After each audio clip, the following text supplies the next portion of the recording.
শেষমেশ কাতার, জর্ডান, আমিরাত বেইমানি করলেও ইরানের পাশে দাঁড়িয়ে এবার সরাসরি মাঠে নামছে চীন ও রাশিয়া।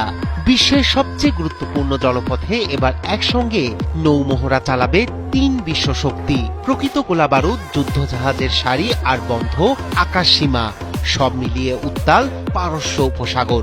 এটা আর মহড়া নয়, এটি শক্তির ঘোষণা, যেখানে এক ভুল সিদ্ধান্তই আগুন জ্বালাতে পারে গোটা বিশ্বে। তবে বার্তা স্পষ্ট, বিশ্ব ময়দানে একা নয় ইসলামী বিপ্লবের নেতা খামেনি, পাশে আছে বন্ধু পুতিন ও শি জিনপিং। বিশ্লেষকদের মতে এই মহড়া শুধু সামরিক অনুশীলন নয়, এটি ট্রাম্পের প্রতি সরাসরি শক্ত বার্তা। সমুদ্র কাঁপানো শক্তি আর কামানের গর্জনে ভেঙে যাচ্ছে হরমুজের নীরবতা। মধ্যপ্রাচ্যের সবচেয়ে স্পর্শকাতর জলপথে একসাথে হাজির তিন বিশ্বশক্তি।